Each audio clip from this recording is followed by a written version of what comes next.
नमस्कार दोस्तों, मैं वकील चौहान अभिप्राय एकेडमी में आप सभी लोगों का फिर से स्वागत है। तो फ्रेंड्स, आज हम देखेंगे सिख साम्राज्य के बारे में। तो आइए देखते हैं सबसे पहले कि सिख साम्राज्य में यानी सिख धर्म में गुरु कौन कौन रहे, तो उसके बारे में सबसे पहले जान लेते हैं। तो देखिए, सिख जो गुरु रहे टोटल 10 रहे। ये प्रश्न सीधे सीधे पूछे जाते हैं कि टोटल कितने सिख गुरु रहे थे, तो कितने 10।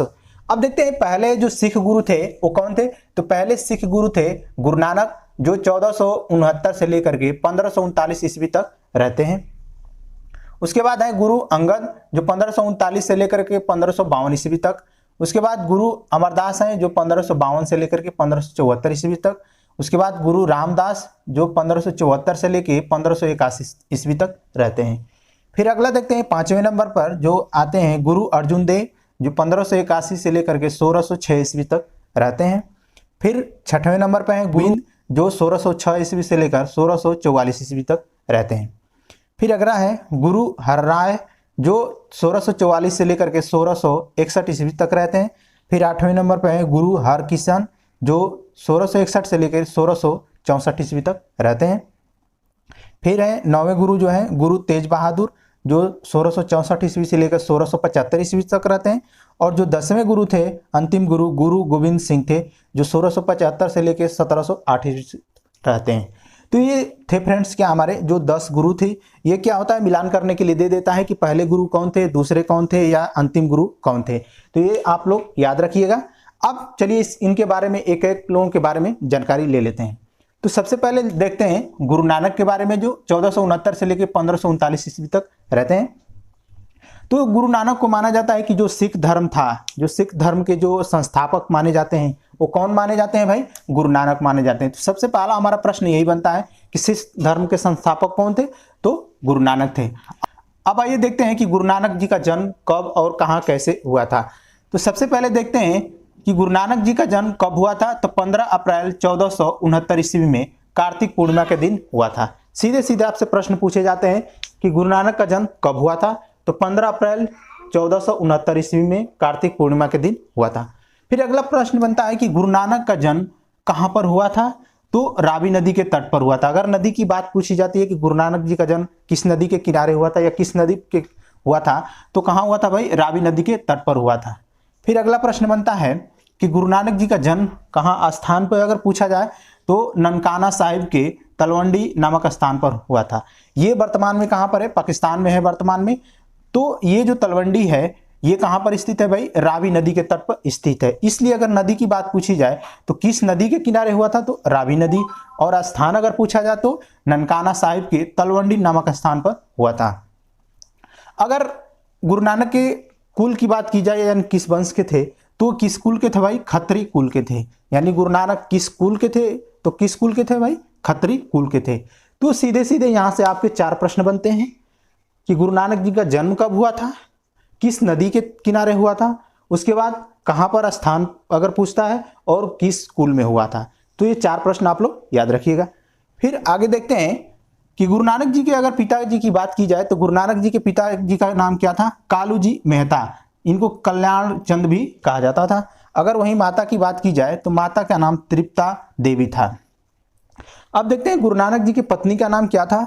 तो गुरु नानक जी की पत्नी का नाम सुलक्षणा देवी था। और जब गुरु नानक जी ने ज्ञान की प्राप्ति की तो कहां प्राप्त की थी, तो ज्ञान की प्राप्ति इनको कालीबेन नदी के किनारे हुआ था। सीधे प्रश्न आपसे बनते हैं कि गुरु नानक जी को ज्ञान की प्राप्ति किस नदी के किनारे हुआ था, तो कालीबेन नदी के किनारे हुआ था। अगर वहीं गुरु नानक जी के गुरु की बात की जाए तो गुरु नानक जी के गुरु थे कुतुबुद्दीन। क्या थे भाई, गुरु नानक जी के गुरु कौन थे, कुतुबुद्दीन थे। अब देखते हैं गुरु नानक जी के शिष्य के बारे में। तो गुरु नानक जी के शिष्य थे लहना, जिनका नाम क्या था, अंगद था। उसके बाद मर्दाना। तो मर्दाना क्या थे भाई, जो कि ये क्या करते थे, बाजा वगैरह बजाया करते, यानी गीत गायन करते थे। तो जो मर्दाना थे वो क्या बजाते थे भाई, तो रकाव। क्या बजाते थे, रकाव बजाते थे। सीधे आपसे प्रश्न कई बार पूछे गए हैं कि गुरु गोविंद सिंह के कौन से शिष्य थे जो रकाव बजाया करते थे, तो कौन थे, मर्दाना।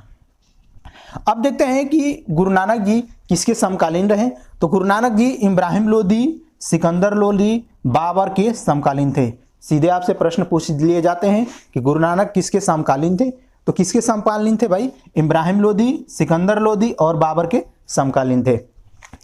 अब देखते हैं अगला पॉइंट, गुरु नानक के उपदेशों का संकलन गुरु अर्जुन देव के आदि ग्रंथ के उपजी में किया गया है। तो यहां से सीधे प्रश्न बनते हैं कि सबसे पहले कि आदि ग्रंथ का संकलन किसने किया है, तो गुरु अर्जुन देव ने किया है।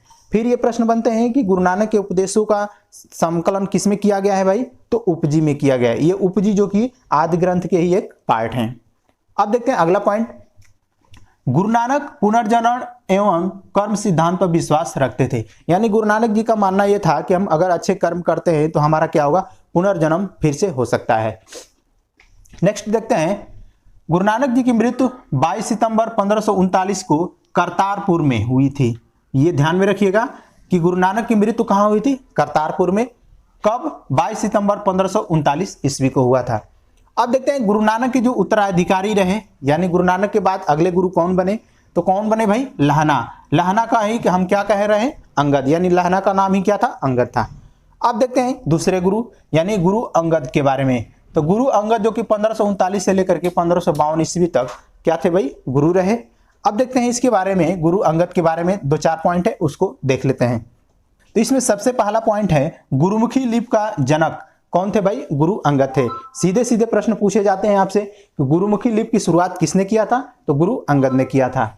नेक्स्ट पॉइंट है, खादुर में अपनी गद्दी बनाई। तो ये सीधे यहां से प्रश्न बनते हैं कि खादुर में अपनी गद्दी किसने बनाया था भाई, तो गुरु अंगद ने बनाया था। फिर देखते हैं लंगर प्रथा, यानी जो देखेंगे सिख धर्म में क्या होता है, लंगर चलता है जहां पे सभी धर्म के लोग क्या करते हैं, भोजन करते हैं, तो उसको क्या कहा जाता है, लंगर। तो लंगर प्रथा की जो शुरुआत मानी जाती है उसने किसने किया था, गुरु अंगद ने किया था। तो सीधे यहां से आपके प्रश्न बन जाते हैं कि लंगर प्रथा की शुरुआत किसने की थी, तो गुरु अंगद ने किया था। नेक्स्ट पॉइंट है, गोविंदवाल नामक नगर की स्थापना किसने की थी भाई, तो गुरु अंगद ने किया था। यानी गोविंदवाल एक नगर है जो जिसकी स्थापना किसने किया था, गुरु अंगद ने किया था।